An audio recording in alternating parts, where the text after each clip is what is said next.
Hi everyone, it's me Jayan and welcome to my channel, Life Be Like Hi. Today, I'm gonna share some interesting facts that make Sri Lanka unique and different from other countries. But before we start, please don't forget to subscribe, hit the like button, put your comment, and ring that bell notification notified with my new uploads. Lying on the southern part of India, Sri Lanka is a tropical island country that attracts visitors with its natural beauty. It has been scarred by a long and bitter civil war arising from the majority Sinhalese and Tamil minority in the north and east part of the country. After 25 years of violence, conflict ended in May 2009. Island Sri Lanka fell under the Portuguese and Dutch influence after 16th century. It gained independence in 1948 after nearly 150 years under British rule. Every country has their own culture, beliefs, traditions, and identity that make them unique and different from others. Here are my top 15 most interesting facts about Sri Lanka. Poya Days. Poya is a full moon holiday in Sri Lanka. All schools and government establishments are closed. Families spend their time for prayer in the temple. And during this day, meat and alcohol was nowhere to be found in the country. Number 14.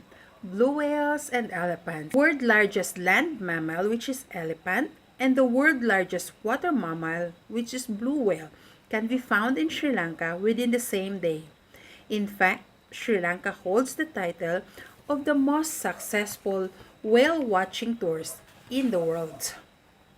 Number 13, the Adams Peak. Adams Peak is the holiest and highest location of Sri Lanka and the home of the most argued footprints in the world.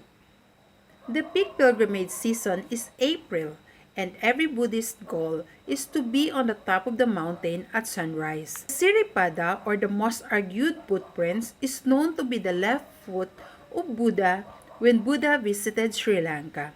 Tamil Hindus consider it as the footprints of Lord Shiva. Muslim and Christian ascribe it to where Adam set her foot after being exiled from Eden. Home of the cinnamon. Cinnamon, known and loved around the world, from buns to curries. Cinnamon is discovered by Egyptians as early as 2800 BC in the central hills of Sri Lanka. World should thank this country for sharing this spice to the world. Oldest human planted tree in the whole world. Sri Maha Budhia is the 2300 years old sacred fig or a boat tree with scientific name Ficus religiosa and is found in Anuradhapura, Sri Lanka. This tree holds the title of the oldest human-planted tree in the whole world with a known planting date. It was planted in 288 BC. Sri Lankan national sport is volleyball.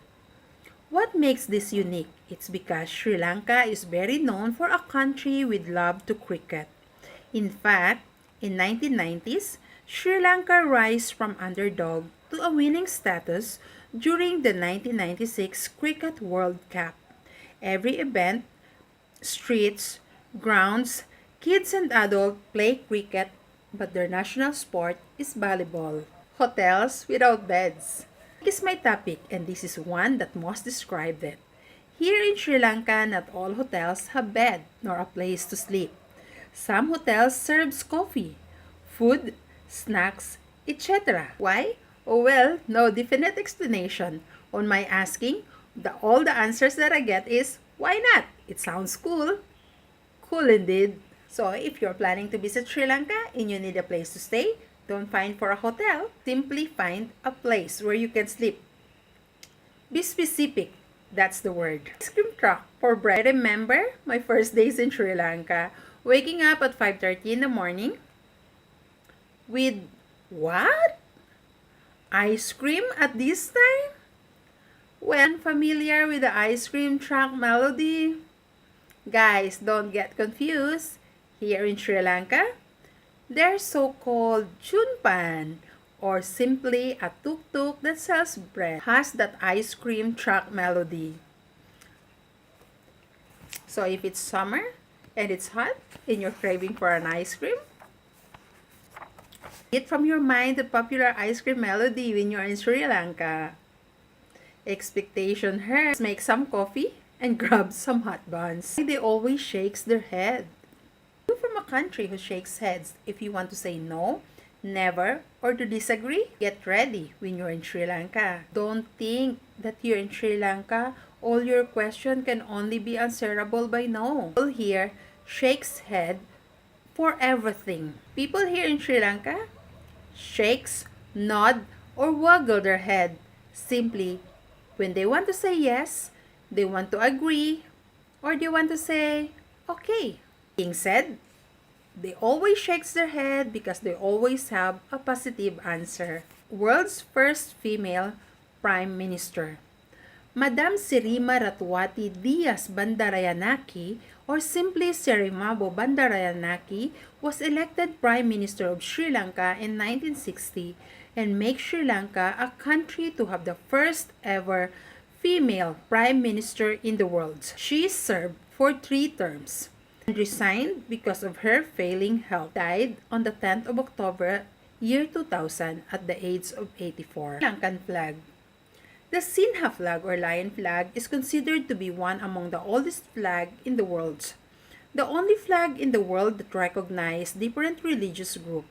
Green bands represent Muslims. Saffron or orange bands represent Tamil. Maroon represents Sinhala. The lion represents the Sinhalese people. The bowl leaves represent the 4 Buddhist virtues, which are loving kindness, compassion, sympathetic joy, and equanimity. The yellow border represents unity among the people. Bridging the gap. Chain of limestones located southeastern coast of Tamil Nadu, India, and Mannar Island, northwestern coast of Sri Lanka. This mythical bridge over the ocean, also known as Rana's Bridge or Isetta, is a 48-kilometer long and is visible on NASA satellite images. According to scientists, it was built over 1 million years ago. Sandy shoal is actually a natural feature that had been dry enough to cross when sea levels were much lower and is passable by foot until the 15th century. Serendipity.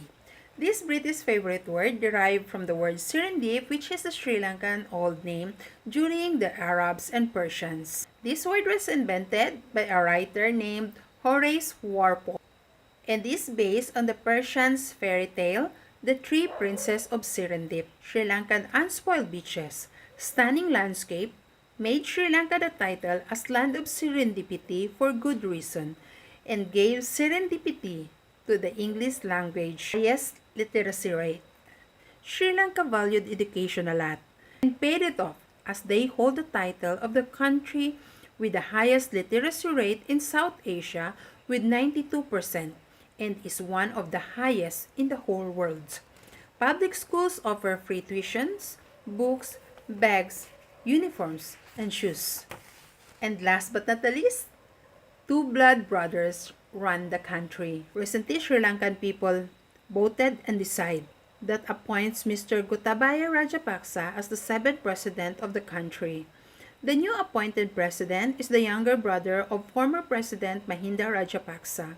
After the victory of Mr. Gotabaya Rajapaksa, Prime Minister Ranil Wickremesinghe tendered his resignation and prompted with the former President Mahinda Rajapaksa to sworn as the new Prime Minister and made history for Sri Lanka to have the 2 siblings to hold the 2 top political positions in the country. These are just few among the hundreds interesting facts about this country that make them unique and different from others.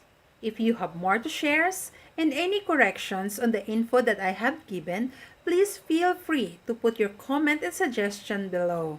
If you like my content, please show some support by hitting the like, subscribe, and press the bell button to get notified with my new uploads. Thank you for watching, everyone. Have a good day. Bye-bye.